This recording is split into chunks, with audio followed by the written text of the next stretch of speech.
আসসালামু আলাইকুম। সবাইকে স্বাগত জানাচ্ছি। আমি নাসরুল ইসলাম তন্ময়। শুরুতে বিআরবি কেবল সংবাদ শিরোনাম। জানিয়ে দিব সর্বশেষ গুরুত্বপূর্ণ আপডেট বাংলা সংবাদ। শুরুতে শিরোনাম। কোটা বিরোধী আন্দোলনে সমর্থন গণতন্ত্র মঞ্চের। সারা দেশে পাবলিক বিশ্ববিদ্যালয়ে শিক্ষক এবং কোটা বিরোধীদের চলমান দুই আন্দোলনের প্রতি পূর্ণ সমর্থন ঘোষণা করেছে সরকার বিরোধী রাজনৈতিক দল গণতন্ত্র মঞ্চ। এরপর জানিয়ে দিব সরকারের হাতে দেশের সার্বভৌমত্ব নিরাপদ নয় বললেন বিএনপির যুগ্ম মহাসচিব এবং সাবেক সংসদ সদস্য শহীদুদ্দিন চৌধুরী অ্যানি। এদিকে ভয়াবহ রূপ নিয়েছে কুড়িগ্রামের বন্যা, সীমাহীন দুর্ভোগ। দূর থেকে বোঝার উপায় নেই এটি একটি প্রাথমিক বিদ্যালয়। কাছে গেলে দেখা যায় একটি দোতলা টিনের ঘর পানিতে ভাসছে। আশেপাশের লোকজনকে জিজ্ঞেস করে জানা যায় এটি মাঝেরচর আদর্শ সরকারি প্রাথমিক বিদ্যালয়। বিদ্যালয়টি 2004 সালে কুড়িগ্রাম সদর উপজেলার মোগলবাসা ইউনিয়নের মাঝেরচরে স্থাপিত। এবারে জানাবো তিস্তার ভাঙনে দিশেহারা মানুষ, শতাধিক বসতভিটা বিলীন। তিস্তার তীব্র ভাঙনে দিশেহারা হয়ে পড়েছে লালমনিরহাটের মানুষ। জেলার 5 উপজেলার অন্তত 14টি পয়েন্টে ভাঙন শুরু হয়েছে। গত 2 সপ্তাহে তিস্তা নদীর তীরবর্তী প্রায় শতাধিক বসতভিটা বিলীন হয়ে যায়।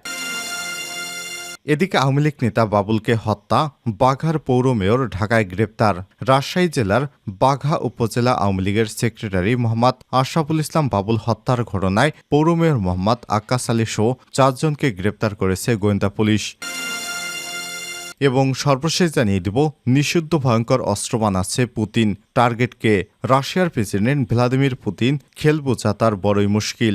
যখনই মনে করছেন পশ্চিমারা পুতিনের হাঁটু টুটি চেপে ধরছে, তখনই অন্য কৌশলে পথ খুঁজছেন তিনি। এবার দাবার ছকের খেলায় নতুন করে চেকমেট দিলেন পুতিন। স্নায়ুযুদ্ধের সময় থেকে নিষিদ্ধ মিসাইল বানানো দিয়েছেন তিনি। যুক্তরাষ্ট্রের সঙ্গে এক চুক্তির কারণে এতদিন পর্যন্ত মাঝারি পাল্লার ওই মিসাইল বানানো বন্ধ রেখেছিলেন তিনি, ওয়াশিংটন এবং মস্কো। তবে এবার উল্টো পথে এগোচ্ছেন রাশিয়ার প্রেসিডেন্ট ভ্লাদিমির পুতিন। তিনি সেই নিষিদ্ধ অস্ত্র আবারও বানাতে শুরু করেছেন। তবে এবারের টার্গেট তার হচ্ছে পশ্চিমারা। প্রিয় দর্শক, এতক্ষণ শুনছিলেন সংবাদ শিরোনাম, এবারে বিস্তারিত। তবে তার আগে বন্ধুরা, আপনি কোন স্থান থেকে আমাদের সংবাদটি দেখছেন কমেন্ট করে জানিয়ে দিন এই সংবাদ সম্পর্কে আপনার মূল্যবান মতামত। প্রিয় দর্শক, আপনি যদি আমাদের চ্যানেলে নতুন হয়ে থাকেন, ভিডিওটি দেখতে দেখতে চ্যানেলটি সাবস্ক্রাইব করে রাখুন, যাতে করে বন্ধুরা আমাদের লেটেস্ট আপডেট সংবাদগুলো সবার আগে আপনার কাছে পৌঁছে যায়। আর অনুরোধ থাকবে এই ভিডিওটিতে একটি লাইক দিয়ে আমাদের সঙ্গেই থাকুন। এবারে বিস্তারিত। কোটা বিরোধী আন্দোলনে সমর্থন গণতন্ত্র মঞ্চের। সারা দেশে পাবলিক বিশ্ববিদ্যালয়ে শিক্ষক এবং কোটা বিরোধীদের চলমান 2 আন্দোলনের প্রতি পূর্ণ সমর্থন ঘোষণা করেছে সরকার বিরোধী রাজনৈতিক জোট গণতন্ত্র মঞ্চ। শুক্রবার 5 জুলাই দুপুরে জাতীয় প্রেস ক্লাবের সামনে এক সমাবেশে মঞ্চের সমন্বয়ক ও গণসংহতি আন্দোলনের প্রধান সমন্বয়কারী জোনায়েদ সাকি এই ঘোষণার কথা জানান। তিনি বলেন, সরকার এখন মরণ খেলায় নেমেছে। মানুষকে বন্দী করার জন্য হত্যা করেছে, গুম করেছে, দেশ ধ্বংস করেছে। ক্ষমতা তারা ছাড়বে না। এই যে ছাত্রছাত্রীরা নেমেছে কোটা সংস্কারের জন্য, এই যে শিক্ষকরা আন্দোলনে নেমেছে, এসব আন্দোলন ফুঁসে উঠেছে বলে এখন আবার ছাত্রলীগের গুন্ডা বাহিনী হেলমেট বাহিনী হলে পাহারাদার বসিয়েছে এবং আন্দোলনটাকে দমনপীড়ন করতে ধ্বংস করতে চাইছে। আমরা পরিষ্কার করে বলতে চাই, সমস্ত আন্দোলন আমাদের। এই ছাত্রদের আন্দোলনের বিরোধী দল কোনো ষড়যন্ত্র করছে না। আমরা পরিষ্কারভাবে ছাত্রদের আন্দোলনকে সমর্থন জানাই, শিক্ষকদের আন্দোলনকে সমর্থন জানাই। এই শিক্ষক আমাদের, এই ছাত্র আমাদের, এই শ্রমিক আমাদের, এই দেশের শিক্ষক আমাদের, এই দেশের জনগণ আমাদের। তাই প্রতিটি আন্দোলনে আমরা আছি, থাকব। সাকি বলেন, এই যে আন্দোলন এক সূত্রে গঠিত হয়, আপনার মসনদ, আপনার গদি ও তক্তে তাউস গলায় গামছা বেঁধে আপনাদের নামিয়ে দেব। সেই দিন আসছে, নতুন করে প্রস্তুতি নিন। সব বিরোধী দলকে আমরা ঐক্যবদ্ধ করে গণতন্ত্র গণ অভ্যুত্থানের মধ্যে দিয়ে আমরা সরকারের পতন ঘটাবে, তার জন্য প্রস্তুত গ্রহণ করুন। সমাবেশে গণতন্ত্র মঞ্চের নেতারা বিশ্ববিদ্যালয়ের শিক্ষক ও কোটা বিরোধী আন্দোলনকারীদের প্রতি তাদের সমর্থন ব্যক্ত করেন। সমাবেশের পর একটি বিক্ষোভ মিছিল পুরানা পল্টন মোড়ে গিয়ে শেষ হয়। সমাবেশে নাগরিক ঐক্যের সভাপতি মাহমুদুর রহমান মান্না বলেন, সরকারের একটাই লক্ষ্য, ক্ষমতায় থাকবে যে কোনো প্রকারের, যে কোনোভাবে। মান্না আরও বলেন, মাঝে মধ্যে অনেকে আমাকে বলেন, অনেক দিন ধরে লড়াই করছি, পারলাম না তো। আমি বলি, কাল পারেননি, আজ পারবো, আজ পারেননি, কাল পারবো। লড়াইটা চলবে ততদিন যতদিন পর্যন্ত সরকার তাদের তাদের পরাস্ত করতে না পারি। সরকারের হাতে দেশের সার্বভৌমত্ব নিরাপদ নয় বললেন এনি। বিএনপি যুগ্ম মহাসচিব ও সাবেক সংসদ সদস্য শাহিদউদ্দিন চৌধুরী এনি বলেছেন, এই সরকারের হাতে দেশের সার্বভৌমত্ব নিরাপদ নয়। তারা ক্ষমতায় থাকার জন্য দেশের সার্বভৌমত্বকে জলাঞ্জলি দিতেও দ্বিধা করবে না। তাই এদের হাত থেকে দেশকে কোনোভাবেই রক্ষা করতে হবে। শুক্রবার 5 জুলাই দুপুরে সিলেটের দক্ষিণ সুরমা উপজেলায় ইনাদ আলীপুর প্রাথমিক বিদ্যালয় মাঠে বন্যা দুর্যোগদের মাঝে ত্রাণ সামগ্রী বিতরণকালে প্রধান অতিথির বক্তব্যে তিনি এসব কথা বলেন। বিএনপির ভারপ্রাপ্ত চেয়ারম্যান তারেক রহমানের পক্ষ থেকে বিএনপির কেন্দ্রীয় ত্রাণ সমন্বয় কমিটির উদ্যোগে ও সিলেট জেলা বিএনপির ব্যবস্থাপনায় এই কর্মসূচির আয়োজন করা হয়। সিলেটের বিভিন্ন উপজেলায় জেলা বিএনপির উদ্যোগে ত্রাণ সামগ্রী বিতরণ করেন নেতারা। সভাপতির বক্তব্যে সিলেট থেকে বিএনপির সভাপতি আব্দুল কাইয়ুম চৌধুরী বলেন, সিলেটের মানুষ বানের জলে ভেসে যাচ্ছে। বন্যা দুর্গতরা পর্যাপ্ত পরিমাণ খাদ্য সহায়তা পাচ্ছে না। এ সরকারকে ক্ষমতা থেকে বিতাড়িত করে দেশের জনগণের সরকার প্রতিষ্ঠা করতে হবে। ভয়াবহ রূপ নিয়েছে কুড়িগ্রামের বন্যা, সীমাহীন দুর্ভোগে।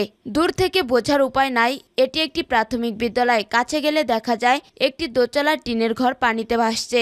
আশেপাশের লোকজনকে জিজ্ঞেস করে জানা যায় এটি মাঝের চর আদর্শ সরকারি প্রাথমিক বিদ্যালয়। বিদ্যালয়টি 2004 সালে কুড়িগ্রাম সদর উপজেলায় মোগলবাসা ইউনিয়নের মাঝের চরে স্থাপিত হয়। সরেজমিনে দেখা গিয়েছে বিদ্যালয়টি শুধু চাল ভেসে আছে।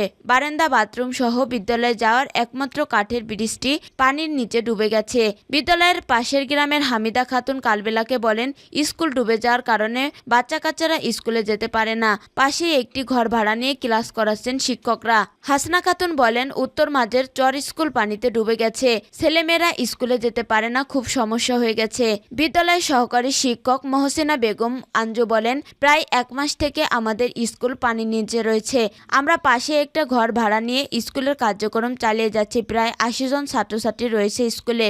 ভবনের অভাবে সঠিকভাবে পাঠদান ব্যাহত হচ্ছে। কুড়িগ্রাম জেলা প্রাথমিক শিক্ষা কর্মকর্তা নবেজউদ্দিন জানান, কুড়িগ্রামের চর ও চর তীরবর্তী এলাকায় মোট 280 সরকারি প্রাথমিক বিদ্যালয় রয়েছে। এর মধ্যে 37টি স্কুল পানিতে ঢুকে পড়ায় পাঠদান বন্ধ রয়েছে। আরও স্কুলে পানি ঢুকলে সেগুলোর পাঠদান বন্ধ রাখা হবে। কুড়িগ্রাম সদর উপজেলার মোগলবাসা ইউনিয়নের চেয়ারম্যান মাহফুজার রহমান মিলন বলেন, স্কুলের এরিয়াটা অনেক নিচে। আমরা প্রজেক্ট আনার চেষ্টা করছি, আশা করছি দ্রুতই ব্যবস্থা হয়ে যাবে। জেলা প্রশাসক মোহাম্মদ সাইদুল আরিফ জানান, বানভাসীদের মাঝে 3267 প্যাকেট শুকনো খাবারের প্যাকেট এবং 90 টন চাল ও 10 লাখ টাকা বিতরণ করা হয়েছে। আরও মজুত আছে 500 টন চাল ও 30 লাখ টাকা, যা পর্যায়ক্রমে বিতরণ করা হবে। তিস্তার ভাঙনে দিশেহারা মানুষ, শতাধিক বসতভিটা বিলীন। তিস্তার তীব্র ভাঙনে দিশেহারা হয়ে পড়লেন লালমনিরহাটের মানুষ। জেলার 5 উপজেলার অন্তত 30টি পয়েন্টে ভাঙন শুরু হয়েছে। গত 2 সপ্তাহে তিস্তা নদীর তীরবর্তী প্রায় শতাধিক বসতবাড়ি বিলীন হয়েছে। সরেজমিনে তিস্তা নদীর ভাঙন এলাকায় গিয়ে দেখা যায়, তৃতীয় দফা বন্যার পানি নেমে যাওয়ার সঙ্গে সঙ্গে লালমনিরহাট সদর উপজেলার গোকুন্ডা, রাজপুর ও খুনিয়াগাছা ইউনিয়নের কয়েকটি পয়েন্ট এবং জেলার আদিতমারি উপজেলার মহিষকুচা ইউনিয়নের কয়েকটি পয়েন্ট নদী ভাঙন তীব্র আকার ধারণ করেছে। গত 24 ঘন্টায় জেলার আদিতমারি উপজেলার মহিষকুচা ইউনিয়নের দক্ষিণ গোবন্ধন চর এলাকায় 8টি বসতভিটা নদীগর্ভে বিলীন হয়েছে মসজিদ, মন্দির সহ অন্যান্য স্থাপনাও। হুমকিতে রয়েছে শিক্ষা প্রতিষ্ঠান সহ নানা স্থাপনা। এদিকে বসতভিটা হারা মানুষ ঠাঁই নিচ্ছেন অন্যের জমিতে। ভাঙন কবলীদের অভিযোগে ভাঙন রোধে সংশ্লিষ্ট কর্তৃপক্ষ সময়মতো কার্যকর পদক্ষেপ না নেওয়ার প্রতিবছরই নদী ভাঙনের শিকার হচ্ছে তাদের। তবে ইতিমধ্যে ভাঙন ঠেকাতে পানি উন্নয়ন বোর্ড জরুরি ভিত্তিতে বালু ভর্তি জিও ব্যাগ ফেলার কাজ শুরু করেছে। গত মাসে 2 বার ভারতের উজানে ঢল ও ভারী বৃষ্টিপাতে তিস্তায় সৃষ্ট বন্যা পরিস্থিতি তৈরি হয়েছিল। বর্তমানে নদীর পানি নেমে গেলেও নদী ভাঙনে দিশেহারা হয়ে পড়েছে তিস্তা পাহাড়ের মানুষ। নিম্ন অঞ্চল ও চর অঞ্চলে দেখা গিয়েছে চরম ভোগান্তি। নদী ভাঙনের শিকার তিস্তা গোবন্ধন এলাকার বাসিন্দা আব্দুর রশিদ জানান, তিস্তার পানি নেমে যেতে না যেতেই আমাদের আবাদি জমি ও বসতভিটা বিলীন হয়েছে। বাড়ি সরিয়ে অন্যের জমিতে আশ্রয় নিয়েছি। সদর উপজেলার খুনিয়াগাছ ইউনিয়নে নদী ভাঙনের শিকার আসগর আলী বলেন, যেটুকু আবাদি জমি ছিল তা এখন তিস্তার পেটে। নদী এখন বসত বাড়ির কাছে। বাড়ি সরিয়ে কোথায় নিয়ে যাব? আমার তো আর কোনো জমি নেই। আওয়ামী লীগ নেতা বাবুল হত্যা, বাগার পৌর মেয়র ঢাকায় গ্রেপ্তার। রাজশাহী জেলার বাগা উপজেলার আওয়ামী লীগের সেক্রেটারি মোহাম্মদ আশরাফুল ইসলাম বাবুল হত্যার ঘটনায় পৌর মেয়র মোহাম্মদ আক্কাস আলী সহ 4 জনকে গ্রেপ্তার করেছে গোয়েন্দা পুলিশ।